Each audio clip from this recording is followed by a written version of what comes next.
बच्चों, आज हम पहले शुरुआत करेंगे बेटा physical properties of alkanes. Alkanes की physical properties,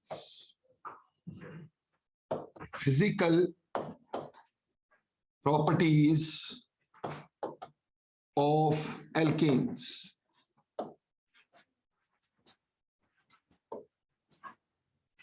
Not much important, yet there is something to consider in this.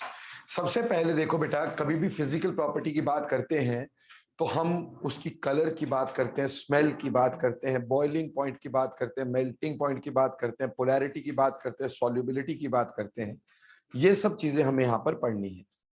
तो सबसे पहले अगर हम बात करें इसकी कलर की, जितने अल्केन्स होते हैं बेटा दे आर कलरलेस। सबसे पहली बात, colourless, odourless, no smell, odourless.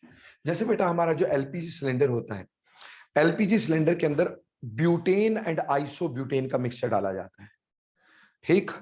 तो उसका कोई कलर नहीं होता है, ना ही कोई स्मेल होती है। पर सर हमारे एलपीजी सिलेंडर से तो स्मेल आती है।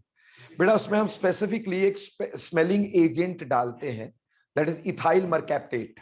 क्या डालते हैं? इथाइल मरकैप्टेट, दैट इज C2H5SH, ताकि हमें यह पता चल जाए कि भाई गैस लीक तो नहीं हो रही है, because it is highly combustible ना बचे। तो वैसे एल्केन जो होते हैं वो कलरलेस होते हैं बेटा, they are odourless as well as tasteless. Clear?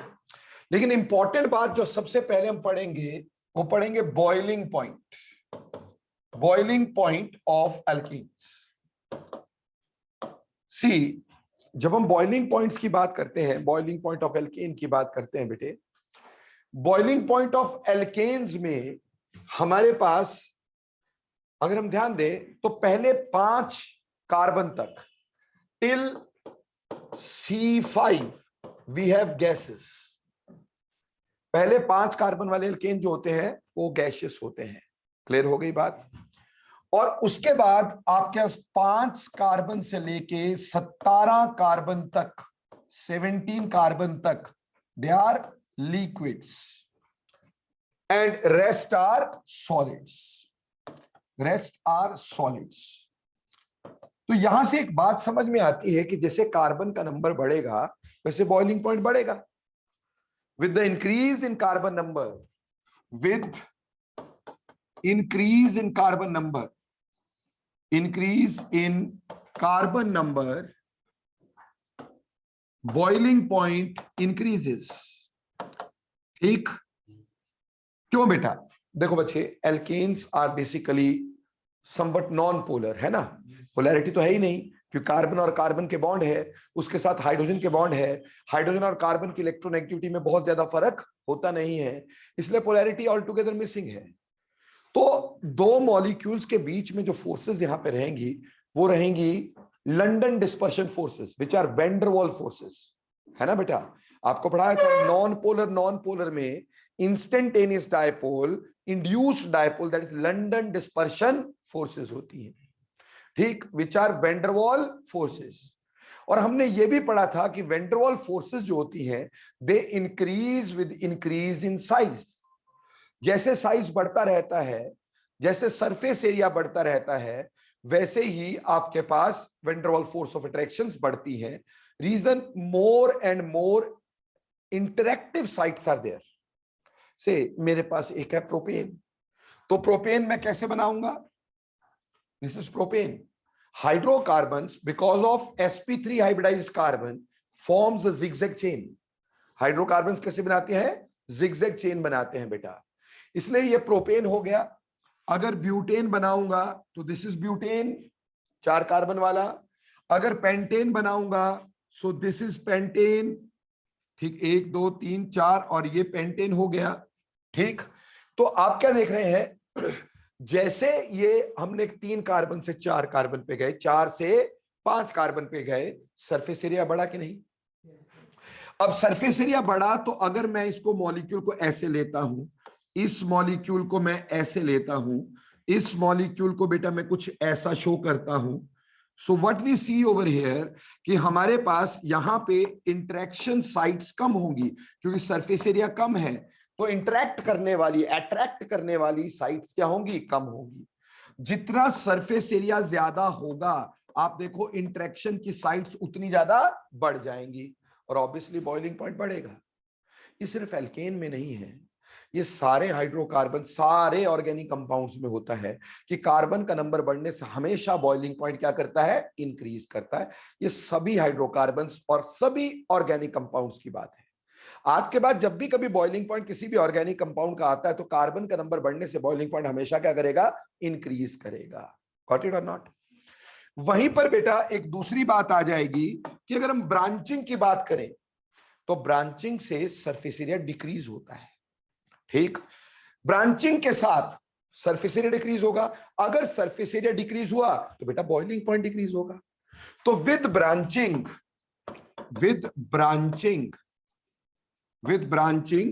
Boiling point decreases.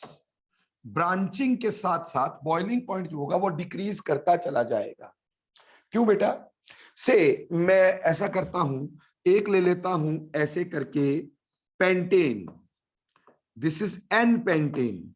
N pentane का मतलब नॉर्मल पेंटेन है ना, स्ट्रेट चेन।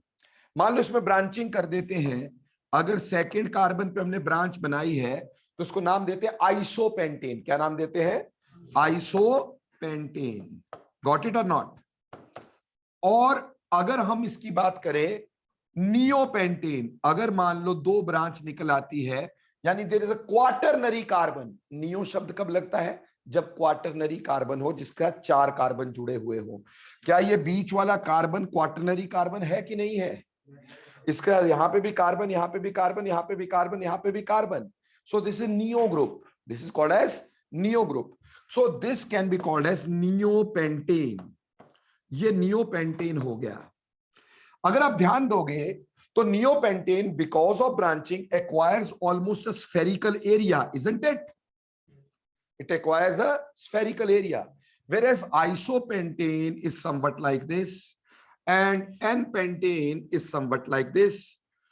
आप ये अच्छे से जानते हैं, जैसे ब्रांचिंग होनी शुरू हुई, molecule starts acquiring a spherical shape, isn't it?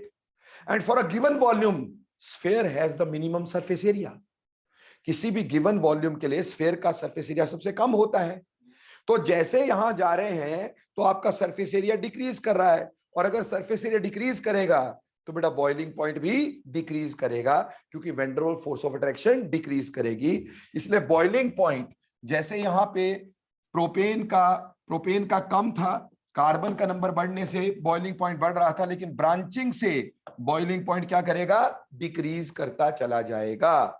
Because with branching, a molecule tries to acquire a spherical area, and for a given volume, sphere has the minimum surface area, and minimum is the surface area, lesser is the van der Waals force of attraction, lesser will be the boiling point. Am I clear? Yes. तो boiling point में कोई दिक्कत तो नहीं। Carbon का number बढ़ने से boiling point बढ़ा, ब्रांचिंग से कम हुआ। ऐसा यही नहीं, सारी ऑर्गेनिक केमिस्ट्री में ऐसा ही है। आज पढ़ लिया, आज के बाद सारी जगह बॉइलिंग पॉइंट ऐसे ही पढ़ना है हमने। क्लियर हो गया? नाउ नेक्स्ट बात, melting point. Now this is what somewhat to understand here. Melting point, melting point बेटा, फॉर मेल्टिंग पॉइंट मैं आपको एक छोटा सा एग्जांपल देना चाहूंगा। मेल्टिंग पॉइंट में मान लो मेरे पास है प्रोपेन। प्रोपेन क्या होगा? C3H8 है ना बेटा। फिर होगा ब्यूटेन, C4H10। फिर होगा पेंटेन, क्या होगा? C5H12। फिर होगा हेक्सेन, C6H14। फिर होगा हेप्टेन, C7H16। ठीक, मान लो, सिर्फ मानने को कह रहा हूं, ऐसा हो नहीं हो, है ना, मतलब boiling point, melting point exact नहीं बता रहा हूं, ठीक, it may be differing from that books, but सिर्फ मानने के लिए कह रहा हूं। मान लो इसका मेल्टिंग पॉइंट जो है वो 135 केल्विन है। ठीक, मान लो इसका मेल्टिंग पॉइंट 135 केल्विन है। तो इसका मेल्टिंग पॉइंट लगभग हम ले लेते हैं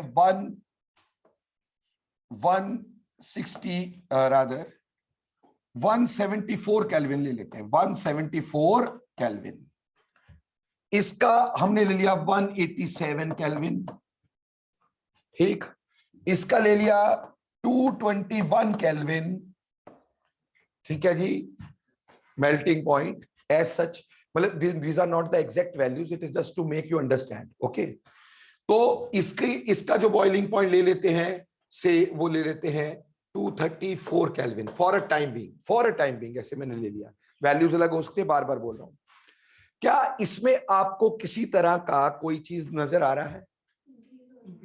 इंक्रीज तो होगा ही, वो जैसे बॉइलिंग पॉइंट बढ़ेगा वैसे इंक्रीज होगा ही होगा, इंक्रीज तो होगा ही। पर क्या कोई और ऑर्डर समझ में आ रहा है यहां पर? यस। आप देखते हो जब आप इवन से ऑड की तरफ जा रहे हो, इवन से ऑड की तरफ जा रहे हो, इंक्रीज लगभग कितना आया? 39 का, ठीक। तो यहां लगभग 39 का इंक्रीज मैंने लिखा है। जबकि मैं जब ऑड से इवन से ऑड की तरफ जा रहा हूं, फर्क लगभग कितना आया? 13 केल्विन का, है ना बेटा। फिर मैं इससे आगे जा रहा हूं, डिफरेंस अगेन इज मोर। फिर जब मैं इससे आगे जा रहा हूं, डिफरेंस इज लेस। सो मतलब ये हो गया कि इसमें मेल्टिंग पॉइंट में एक इफेक्ट पाया जाता है, वो होता है ऑल्टरनेशन इफेक्ट। क्या होता है? Alternation effect. ऑल्टरनेशन इफेक्ट, या जिसको हम ऑसिलेशन इफेक्ट कहते हैं, ऑसिलेशन इफेक्ट, ऑल्टरनेशन इफेक्ट और ऑसिलेशन इफेक्ट।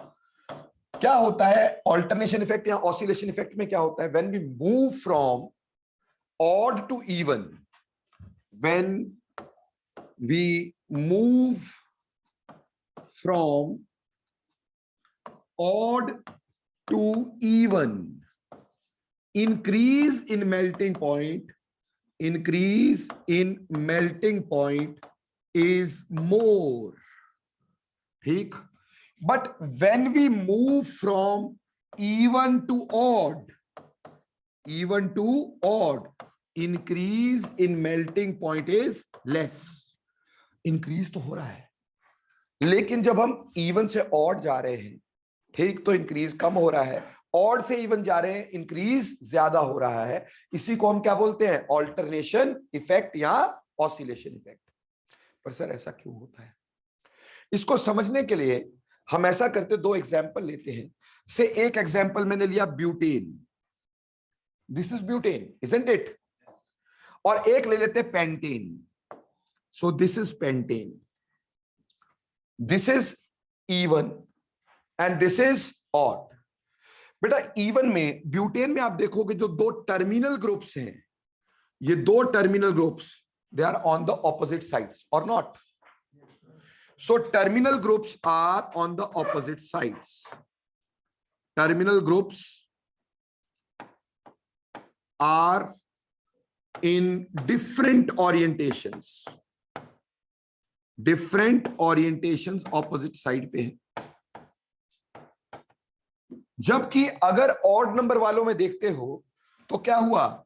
इसका टर्मिनल ग्रुप भी यहां है और इसका टर्मिनल ग्रुप भी यहां है। Terminal groups are on the same side. यहां पे क्या हुआ? Terminal groups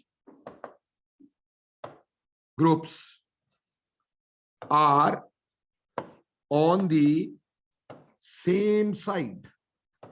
terminal group same side में है। इससे क्या होगा? इससे ऐसा होगा कि ये जो होगा that can be more tightly packed. इसको देखेंगे, एक अगला ब्यूटेन ऐसे पैक हो सकेगा, है ना बेटा? क्योंकि इसका टर्मिनल ग्रुप यहां है, इसका यहां है, आपस में ज्यादा रिपल्शन नहीं होगी। जबकि अगर मैं इसमें कोई और पैक करना चाहूंगा, से मैंने एक और पेंटेन बनाया, तो दोनों टर्मिनल ग्रुप एक ही साइड आ गया ना, उससे इसमें आपस में क्या रहेगी? रिपल्शन। क्या वो टाइटली पैक हो पाएंगे?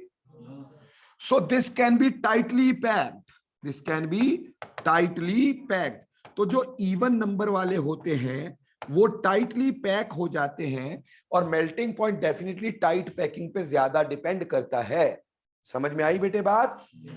और इस वजह से because terminal group are on the opposite side in even number carbon alkane, they will be tightly packed, hence their increase in melting point is more.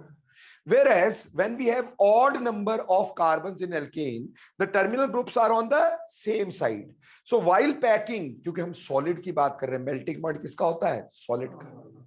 तो जब वो पास आएंगे, solid में सब चीजें पास आएंगी तो इसकी क्या होगी? Repulsion. They cannot be tightly packed.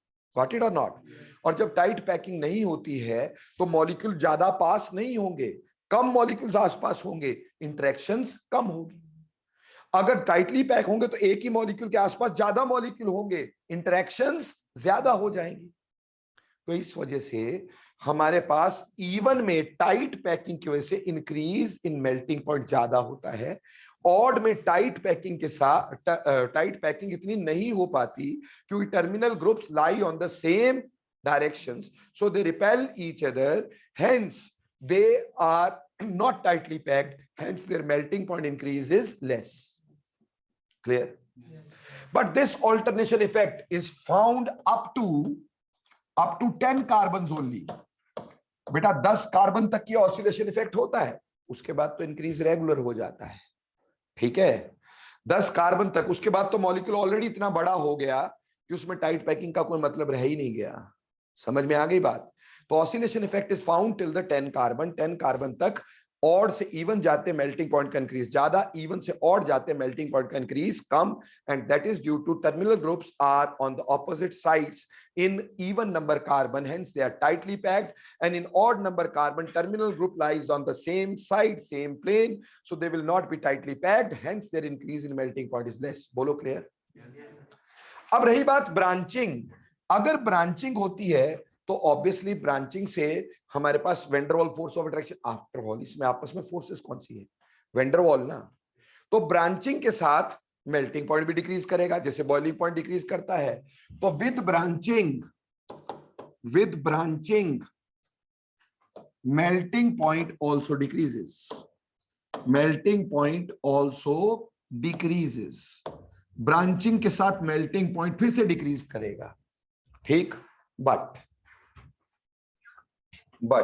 अगर बेटे मैंने एक एग्जाम्पल लिया वही एन पेंटेन, पेंटेन्स का, किसका? पेंटेन का. तो क्या होता है? पेंटेन मेरे पास ये कौन सी पेंटेन थी? एन पेंटेन थी ना भाई. और अगर मैंने इसको ऐसे लिख दिया, मॉलिक्यूलर फॉर्मूला इज सेम, ठीक, carbon number is same, everything is same, और इसको लिख दिया आइसो पेंटेन, और इसी तरह से मैंने लिख दिया नियो पेंटेन.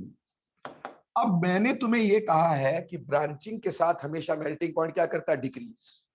तो what should be the expected order over here? Expected order, yes, expected order क्या होना चाहिए? एन पेंटेन का melting point should be more than isopentane, should be more than neopentane. This may be your expected order or not, है ना? यही order होना चाहिए. पर एक्चुअली हमने क्या पाया? एक्चुअल ऑर्डर हमने क्या पाया कि नियोपेंटेन का एक्सेप्शनली मेल्टिंग पॉइंट ज्यादा हो गया. नियोपेंटेन का more than n pentane, which is more than isopentane. Isopentane का उतना ही रहा, आइसोपेंटेन का नॉर्मल पेंटेन से कम ही रहा, पर नियोपेंटेन का सबसे ज्यादा हो गया exceptionally. This is the only exception. And why it is so? Again, as it acquires a spherical area, it will be very tightly packed, very tightly packed, and as it is a tightly packed structure, so obviously melting point exceptionally is more. Got it or not? बात समझ में आई कि पिछली भी चली गई? आ गई. तो ये मेल्टिंग पॉइंट का एक्सेप्शन सिर्फ एक नियोपेंटेन में है, बाकी सब जगह ब्रांचिंग जब भी होगी तो मेल्टिंग पॉइंट क्या करोगे? डिक्रीज ही करोगे. सिर्फ नियोपेंटेन का एक्सेप्शन भूलने का नहीं. बोलो क्लियर? अब मेल्टिंग पॉइंट हो गया, बॉइलिंग पॉइंट हो गया। रही बात सॉल्युबिलिटी, बेटा जब हम सॉल्युबिलिटी शब्द की बात करते हैं तो सॉल्युबिलिटी का मतलब क्या होता है? Dissolving in water, dissolving in water. बेटा they are non polar, non polar, so they don't dissolve in water, so they are not soluble in water, they are not soluble in water, but soluble in non-polar solvents, non-polar solvents like, ठीक, they are soluble in water, they are not soluble in water but soluble in non-polar solvents like CS2 or like CCl4 or etc etc, isn't it? ठीक है, non polar solvent में, क्योंकि chemistry में law है ना बेटा, like dissolves like, तो polar will dissolve polar, non polar will dissolve non polar. अब सॉल्युबिलिटी जो होगी that will also increase with increase in carbon number. क्यों? क्योंकि बेटा सिंपल बात यह है, कार्बन नंबर बढ़ेगा, van der Waals force of attraction बढ़ेगी, so they can be easily liquefied, hence they can be easily soluble. Clear? Otherwise इसमें खास सॉल्युबिलिटी नहीं है। Any doubts? ओके, अगली बात कंबस्टिबिलिटी, कंबस्टिबिलिटी, जलने की पावर। हाईली कंबस्टिबल है, हाईली कंबस्टिबल है, हाईली कंबस्टिबल, हाईली इन्फ्लेमेबल, ठीक, and release lot of energy, बहुत सारी एनर्जी रिलीज करते हैं। कोई भी हाइड्रोकार्बन, कोई भी एल्केन ले लो, CnH2n+2, अगर इसको ऑक्सीजन की प्रेजेंस में हमने हीट किया, ठीक, बहुत स्ट्रांगली हीट किया, it will give us carbon dioxide plus water, carbon dioxide plus water. I am not balancing, बाद में कर देंगे बैलेंस, है ना बेटा?